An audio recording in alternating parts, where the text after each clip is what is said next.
Hey, everybody, it is Lisa, and I'm here to do another podcast. So glad you joined us today. We are talking about education. That's what we do.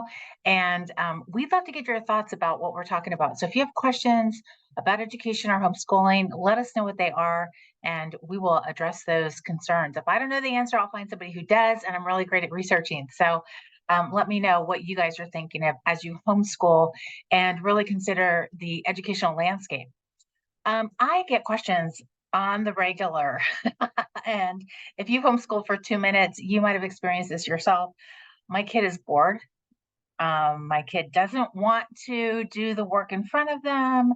Um, how do I motivate my kid? They're not motivated. They're not excited about the work. They just have no personal agency. And they used to be really sweet and compliant and love their little siblings. And now they're just squabbling and fighting and argumentative. And I don't know what to do with them.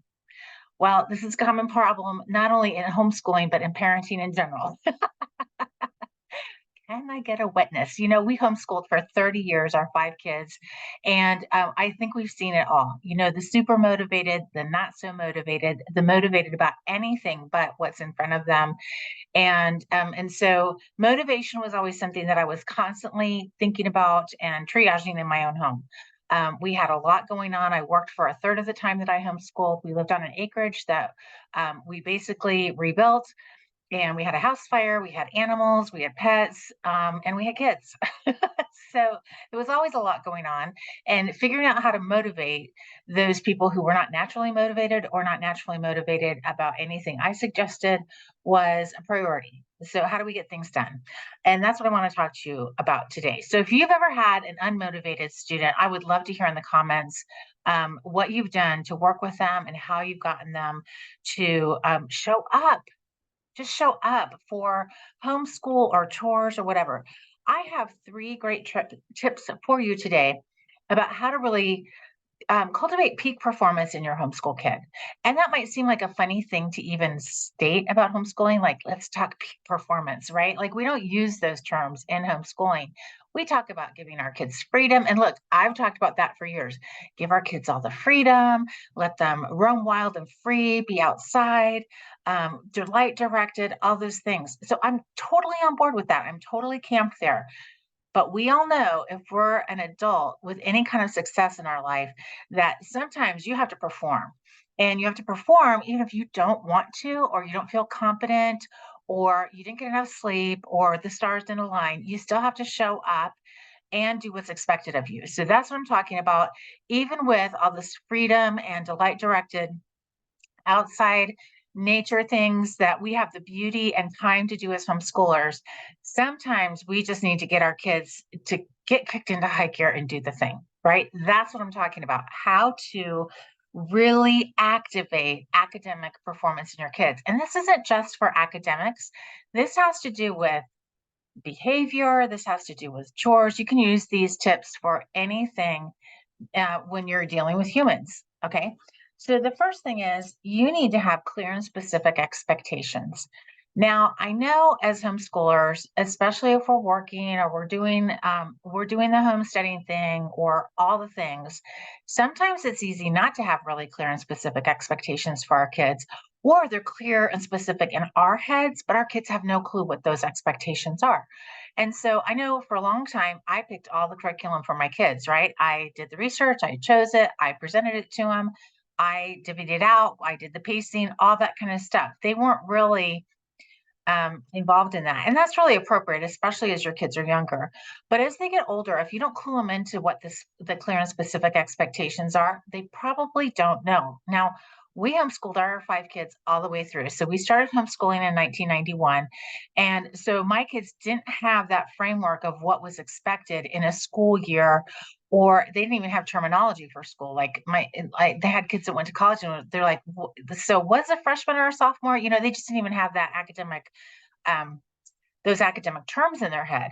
So having clear and specific expectations, like we would do Apologia, starting with general science. And in my head, it just made total sense that we would finish the book in the year because that was a year's worth of science, right?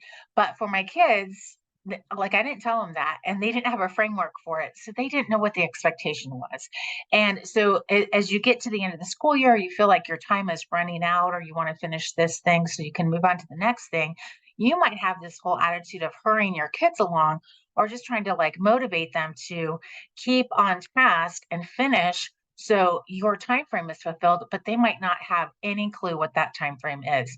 And a lot of times as parents, we're not, as homeschoolers, we're not really articulating with our kids that well. So I want to suggest to you, especially as your kids get older and are moving into junior high and senior high, that you actually help them and involve them in what those clear and specific expectations for themselves and for your school year are. Now, that might be a paradigm shift for you guys because you might be so used to doing it all yourself that you're not even sure how to have those conversations with them. But what I would suggest that you do is just grab a typical course of study off of our website at truenorthhomeschool.academy. Show your kid what a typical course of study is by grade level. What grade level are they? Help them understand that there's the core four: math, English, science, history, electives, foreign language, PE, music, all those kind of things. And then start talking about what it is that they want to accomplish this year. And you know what? I bet your kids have a better idea about what they want to accomplish than you might realize. That was always the case for us when I asked the kids, what do you want to accomplish? Honestly, their responses often surprised me because they wanted to dive deep into certain things. They wanted grand overviews of other things and certain things they didn't want to do at all. So that opened up so many great discussions for us and honestly helped us all work on choosing curriculum experiences, field trips, and those kind of things to actually address those areas that they were really interested in and wanted to learn about. So again, has specific and clear expectations. Now, it at True North Homeschool Academy, we provide syllabus for all of our classes. That's just on the parent and student dashboard right there when you start the class. The syllabus is created and it's just a one-page document. And that one-page document says, this is how long this class will last. Here's the required text and information and resources that you will need. Here are the objectives for the course. Now, you absolutely don't have to get that formalized in your homeschool if you don't want to. But honestly, if you have kids who struggle with executive functioning, or they're 2E, or even learning disordered, a little bit hyperactive, or anything like that, it might actually be super helpful to them. Furthermore, most kids, honestly, they like structure. Even if they kind of balk about it or against it, they push back with structure. Most kids, it's actually going to help their brain understand what's happening. And it's going to actually allow them to just get up and know what's expected. So, again, it's great for executive functioning skills. And you can just Google what a syllabus looks like. It's just a one-page document, it's not a pacing guide. It is, what are the course objectives? What is the student going to learn for the year? So that might actually be a really helpful tool for you and your student to use. You could even make a student notebook for the year, put all the course objectives for each subject that they're going to be learning, and bammo, you've got your portfolio for the year too, if you're in a state that requires a portfolio at the end of the year. Okay, so let's go over this again. In order to activate high performance for your kids, the very first thing you need to do is set clear and specific expectations. Now, I want to talk about this principle called the Goldilocks Principle. You guys have heard me talk about it before. I've done a whole podcast and I've written blog posts on the Goldilocks Principle because it's such an important academic technique. The Goldilocks Principle says, when we learn, we want things not too easy, not too difficult. We want them just right. And just right means one step beyond what is comfortable for us or one step past our current skill set. So a lot of times as we're homeschooling, and I get these calls in January from moms of tweens and teens, and they're like, my son, usually it's a boy, my son was so happy and compliant, always took out the trash, always did his homework, and he just woke up one day and he's like, enough, I'm not doing it anymore. I'm bored. I don't like my siblings. I'm sick of this house. I want to go to school. And they just feel so frustrated. Listen, your kids might actually be super bored. And all of our kids get to a point where they need to know that they can rise to an external challenge and meet it. Now, one of the great benefits about homeschooling is that we provide these places of ease and comfort for our kids. Like they get up, they get to come down and sit on the couch in front of the fire and eat their cereal while we do our morning Devo or whatever. I remember going to public school as a kid, and I would get up and be out at the bus stop in the pouring rain with my socks soaking wet at dark 30, waiting for a bus, which splashed us as it picked us up. And then you'd spend the whole rest of the day kind of soggy. Okay, so we've provided these amazing places for our kids to not feel uncomfortable. But listen, true education requires some friction. And that's what the Goldilocks principle talks about is that there's got to be some friction. Your kids have got to struggle and wrestle a little bit to get to the next level of learning. And that is the second thing I want to talk about, how to activate high performance in your kids. You need to create challenges for them that are outside their current ability or skill set. Now, that might be more difficult for us as our kids get older. Our kids, hopefully, if we've educated them well, hopefully, quickly, they're going to get to a point where they've outpaced us. They know more than we do. And that happens certainly with many of my five kids, where their information and skill and ability far outpaced mine. One of my sons was doing calc in high school. I did like calc years and years and years ago, and I wasn't about to relearn it or even have the bandwidth to do so in high school.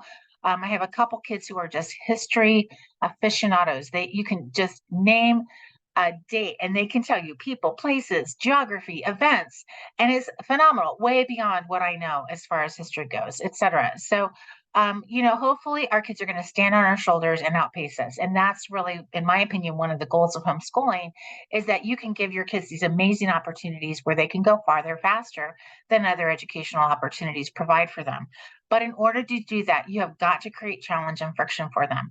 And I don't mean like have them go to a someplace and get beat up. I'm not talking about that. I'm just saying that there's got to be a challenge that pushes them and stretches them. And I've talked about this so often before too, is that, as parents, we don't want to see our kids like hurt or suffering. And that's not what I'm talking about. I'm talking about wrestling.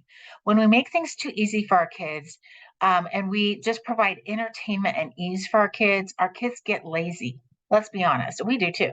I mean, right? That's just the human condition. But when we provide a challenge for them and they rise to the challenge and they overcome that challenge, they have that sense of fulfillment. Fulfillment is such an amazing feeling. Now, I like fun too, but we all know when we have accomplished something mighty and great, and that deep sense of fulfillment, whether that is running a marathon or earning a degree or reading a book a week for a year, whatever it is, when we've accomplished that goal, and it was a hard goal and a difficult goal for us, but we did it, that deep sense of like, oh, I can do it. And once you've done a hard goal one time, you have some chutzpah going on and you can do another hard goal another time, right? So not only are you teaching your kids about that instance, but you're teaching them about themselves and how that is transferable knowledge to the next difficult situation. Okay, so in order to activate high performance for your kids, number one, you need clear and specific expectations for them. And number two, a challenge that is beyond their ability at this point or their skill set. And then lastly, your kids need immediate feedback. And this is honestly something that we often don't do as homeschoolers is provide immediate feedback for our kids, whether that's in math or English. Now, I've taught English for years and years, both online and in person. And one of my pet peeves with some of the programs is they require the kids to write and write and write and write, and they don't ever grade the papers. Well, what's happening is your brain gets better at what it does. So if you're writing incorrectly and you just got run on sentence syndrome, or you don't know how to punctuate, or you really don't have an exordium, or all manner of things, you're practicing that incorrectly. And that's the importance of a feedback loop. Now, in homeschooling, one of the things I say in all my workshops is as your kids get older, outsource at least one class a year so that they get used to another instructor besides mom. Here's the deal, moms. We are so easy on our kids. Now, my kids always made a joke like, they would never want dad to homeschool them because they knew he would be so much tougher on him than maybe I would be. And we learned a lot. But that's just like, that's just the difference maybe between moms and dads. So I really want to encourage you guys to outsource if you need to, while your kids are in junior and senior high school so that they actually get clear assessments from somebody besides you. And again, that causes some friction for them, which is, two for.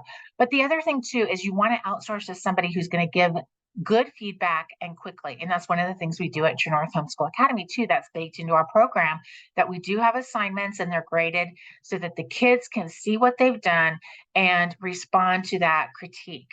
And it's never criticism in terms of like tearing anybody down or saying, well, I can't even believe you thought that. It is actually editing. It's helpful assessment. And we assess many different ways, and you can too. Quizzes, tests, papers, projects, presentations. Doesn't have to be traditional standardized tests. In fact, I would encourage you to have many different assessments, because really we're preparing our kids to go out and launch into the world and be highly successful in the world. And most of the time as adults, we don't have a lot of standardized tests, right? We have papers and presentations and assessments. And even as I'm going to the Great Homeschool conventions every spring and talking to people there, I'm being assessed by the people who come and hear me and come to the booth and talk to me. Do I know what I'm talking about? Am I actually helpful? And those are the kind of assessments that I would encourage you to build into your homeschool program. Okay, so those three super simple ways you can activate high performance in your kids as you're homeschooling, and you can do this across grade levels and across curriculum and subject matter. Number one, set clear and specific expectations for your kids, for that grade, for that lesson, or whatever it is. Second, create challenge or friction that is outside of their skill set or what they know right now. And then thirdly, make sure that you have immediate feedback and assessment for them. I hope this has been super helpful to you. One of our missions is to come alongside fellow homeschoolers so that you guys can homeschool and just enjoy it, because really it is such a great way to not only educate your kids, but to parent your kids and to really share your values, share your hopes and dreams, get to know your kids really well too. What are their values? What are their hopes and dreams? And hopefully you have some real connection there. And so I just want to encourage you, because it really is a beautiful way to raise your kids and to enjoy them and to have a cohesive and beautiful family culture. I will talk to you guys next time on the podcast. Thanks for listening. Be sure to like, share, and leave a comment for me below. Thanks so much, guys. Bye.